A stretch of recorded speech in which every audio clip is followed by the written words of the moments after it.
네, 반갑습니다, 여러분. 나 혼자 큐티한다. 오늘도 여러분과 하나님의 말씀 함께 보고요, 묵상하고요, 하나님 앞에, 말씀 앞에 우리의 결단과 다짐의 기도를 드리면서 하나님과 교제하고 하나님을 닮아가는 삶의 모습들을 이루어내는 시간들 되어 봅시다. 오늘 함께 보실 말씀은 오늘이 6월 26일이죠. 6월 26일 금요일입니다. 신명기 5장 28절로 33절까지 말씀이 되겠네요. 신명기 5장 28절로 33절까지 말씀입니다. 6월 26일 금요일 신명기 5장 28절로 33절까지 말씀 함께 읽겠습니다. 여호와께서 너희가 내게 말할 때에 너희가 말하는 소리를 들으신지라. 여호와께서 내게 이르시되 이 백성이 내게 말하는 그 말소리를 내가 들은즉 그 말이 다 옳도다. 다만 그들이 항상 이 같은 마음을 품어 나를 경외하며 내 모든 명령을 지켜서 그들과 그 자손이 영원히 복받기를 원하노라. 가서 그들에게 각기 장막으로 돌아가라 이르고 너는 여기 내 곁에 서 있으라. 내가 모든 명령과 규례와 법도를 내게 이르리니 너는 그것을 그들에게 가르쳐서 내가 그들에게 기업으로 주는 땅에서 그들에게 이것을 행하게 하라 하셨나니 그런즉 너희 하나님 여호와께서 너희에게 명령하신 대로 너희는 삼가 행하여 좌로나 우로나 치우치지 말고 너희 하나님 여호와께서 너희에게 명령하신 모든 도를 행하라. 그리하면 너희가 살 것이요 복이 너희에게 있을 것이며 너희가 차지한 땅에서 너희의 날이 길리라. 아멘. 네, 신명기 5장 오늘 말씀 5장 28절로 33절까지 말씀 함께 보도록 하겠습니다. 오늘 말씀은 어제 말씀 바로 이어지죠. 어제 말씀 잠깐 이야기할까요? 어제 모세가 이스라엘 2세대에게 무슨 이야기를 했느냐? 호렙산에서 하나님께서 이스라엘 백성들 앞에 나타나셔서 십계명을 직접 말씀하시고 두 돌판을 주었다라는 것을 이야기하는데 그때의 상황들을 생생하게 묘사하고 그때의 1세대들의 반응이 어땠는지 어떤 마음으로 했는지 어떤 생각을 갖고 있었는지를 이야기를 해줍니다. 주된 내용이 그거였죠.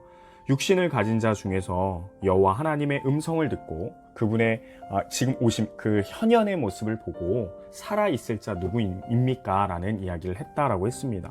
그 이야기는 모든 육신을 가진 자는 하나님 앞에서 사실은 살 자가 없다라는 거죠. 왜냐하면 모든 육신을 가진 자들은 죄인이기 때문에 죄를 가진 자들은 의로우시고 거룩하신 하나님 앞에 서 있는 동안 음성을 들으면 사실 죽는다라는 것을 이스라엘 백성들이 알았고 그래서 오히려 더 감동하는 시간들이었다. 그 이야기를 했습니다. 그러면서 중개자인 모세에게 부탁을 하죠. 또 그렇게 할 수가 없다라는 거예요. 하나님을 경외함을 표현하면서도 때로는 한편으로는 중개자의 필요를 요청하는 거죠.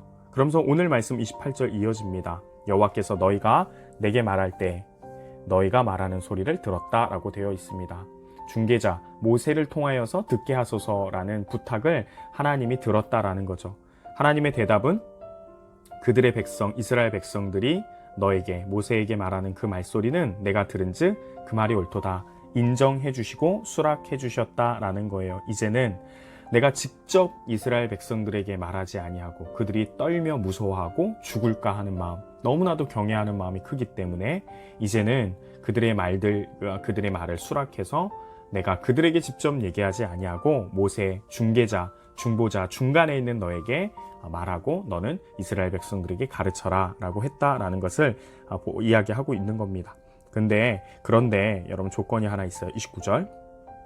다만 그들이 항상 이 같은 마음을 품어 나를 경외하며 라고 이야기하십니다. 무슨 말이냐?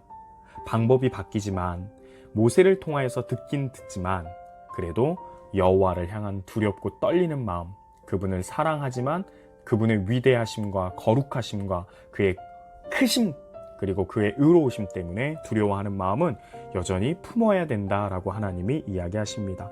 그렇습니다, 여러분. 모든 신앙생활에 있어서 방법이 다 달라도 어떻게 보면 모양새가 좀 달라 보여도요. 여호와 하나님 앞에 서는 거는 동일합니다.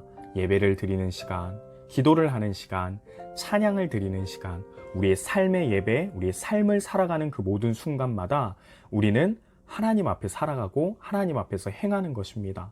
사람을 통해서 듣는 것과 같고 사람을 통하여서 함께 찬양 부르는 것 같고 그렇지만 그렇게 느껴지지만 여러분 아닙니다. 우리의 마음은 여호와 하나님 앞에 있는 것과 같은 마음으로 그분을 두렵고 떨리는 마음으로 그분 앞에 나아간다라는 마음을 잊어서는 안 되는 겁니다. 29절 그렇게 이야기를 하고 있어요. 그러면서 여러분 오늘 말씀에 어떻게 보면은 핵심 메시지죠. 이와 같이 모든 명령을 주시고 지키기를 바라시는 하나님의 마음이 무엇이었는지 율법을 주셨죠. 십계명을 주셨죠. 십계명을 주시고 율법을 주셨죠. 그렇게 하시면서 지켜라, 기억하라, 준행해라 하신 하나님의 목적이 무엇이냐? 29절 마지막 절에 나오죠. 그들과 그 자손이 영원히 복받기를 원하노라. 하나님의 마음은 이겁니다. 너희들이 살기를 원하고 복받기를 원한다. 너희들의 자유를 얽매이게 하고 너희들에게 어떤 멍해를 주는 것이 아니라 지켜야 할 무거운 책임을 주는 것이 아니라 내가 이렇게 너희에게 명령을 주는 목적은 오히려 이 삶이, 이 지키는 삶이, 순종의 삶이 너희를 살리고 너희에게 복을 주기 때문이야 라고 하나님께서 분명한 이유를 이야기하고 계십니다. 그 이야기가요 여러분 뒷부분에도 또 나옵니다. 이따가 한번 다시 이야기를 할게요. 31절 너는 여기 내 곁에 서 있으라. 모세에게 하는 말이죠. 내가 모든 명령과 규례와 법들을 너에게 이르겠고 너는 가서 그들에게 가르쳐라. 그리고 이것을 꼭 행하게 해라 하고 하나님께서 이야기하셨다라는 거죠. 모세가 지금 이 세대에게 왜 이 율법책이 이 율법의 말씀을 우리가 가지고 있고 지켜야 되는지에 대해서 지금 자세하게 설명하고 있는 것입니다. 이것은 너희 부모가 주는 것이 아니라 너희 눈앞에 보이는 영적 지도자 나 모세가 주는 것이 아니라 하나님이 주셨고 하나님은 이러한 의도로 너희에게 주신 거야. 그러니 그냥 옵션이 아니야. 반드시 지켜야 돼 라는 의도를 담아서 이 세대에게 모압 평지에 모여있는 가나안 땅에 곧 들어가야 하는 그 백성들에게 이야기하고 있는 것입니다. 32절 그런즉 하면 동그라미 꼭 치시라 그랬죠. 결론이에요. 그렇죠? 본문의 결론이에요. 너희 하나님 여호와께서 너희에게 명령하신 대로 너희는 삼가 행하여 좌로나 우로나 치우치지 말고 33절 너희 하나님 여호와께서 너희에게 명령하신 모든 도를 행하라. 그리하면 너희가 살 것이요 복이 너희에게 있을 것이며 너희가 차지한 땅에서 너희의 날이 길 것이다 라고 이야기하시면서 다시금 하나님께서 이 말씀을 너희로 하여금 지키게 하기를 원하시는 하나님의 그 마음이 무엇인지를 이야기합니다. 생명이라는 거죠. 여기에 영원한 삶이 있다라는 거예요. 여기에 복이 있다라는 거예요. 여기에 영원하고 행복한 하나님의 은혜가 여기 있다라는 거예요. 여러분 때로는 하나님의 명령 무거운 짐처럼 느껴지고요. 마치 안 하면 안 될 것 같아서 오히려 부담스럽게 느껴지지만 여러분 그것은 마치 좋은 약을 우리가 가지고 있음에도 그냥 맛없다고 안 먹는 거와 똑같습니다. 어린아이와 같이 쓰기 때문에 삼켜지는 게 어렵기 때문에 지금 내 몸을 살리고 내 몸에 좋은 약을 안 먹고 떼쓰는 거와 동일하다라는 거예요. 하나님은요 우리에게 주셨어요. 괴롭히기 위함이 아니고 살게 하기 위해서 복받기 원해서 그 목적으로 우리에게 말씀을 주시고 이스라엘 백성들에게 주신 겁니다. 여러분 32절 말씀에 보면 삼가 행하라 라는 말씀이 나옵니다. 이것은 울타리를 친다 라는 단어예요. 울타리를 친다. 그리고 좌로나 우로나 치우치지 말라. 이거는 균형 있게 신앙생활 해라 라는 이야기입니다. 울타리를 치는 거 어떤 느낌입니까 여러분?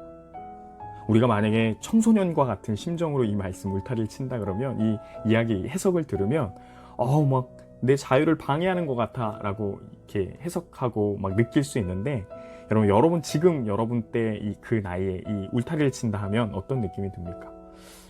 안전감 아닙니까? 안정감? 안전하게? 오히려 다른 외세나 어떤 들짐승이나로부터 나를 보호해 줄 수 있는 울타리로 생각되지 않습니까? 저는 그렇거든요 여러분. 하나님이 그런 의도로 얘기하는 겁니다. 울타리를 쳐라. 너희 삶 가운데 거룩해져라. 그래서 섞이지 말아라.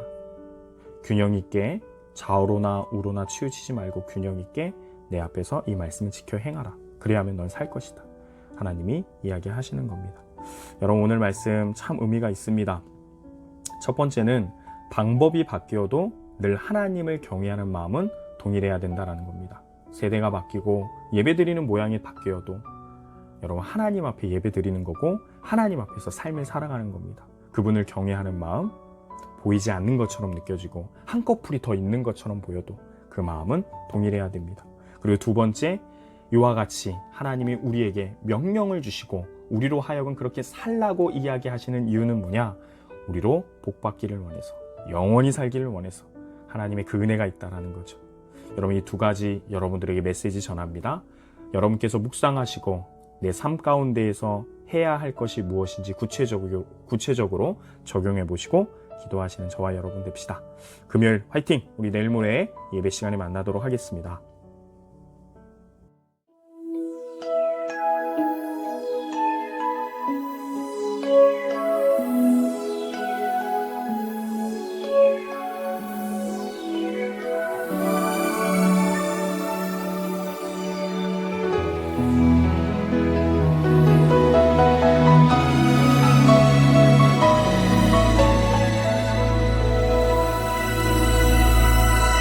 나의 모습,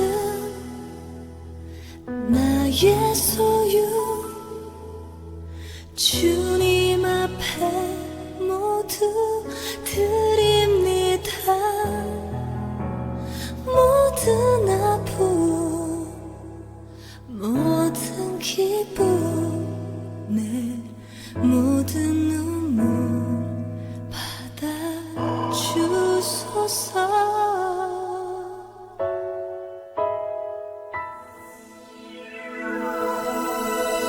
나의 생명을 드리니 주 영광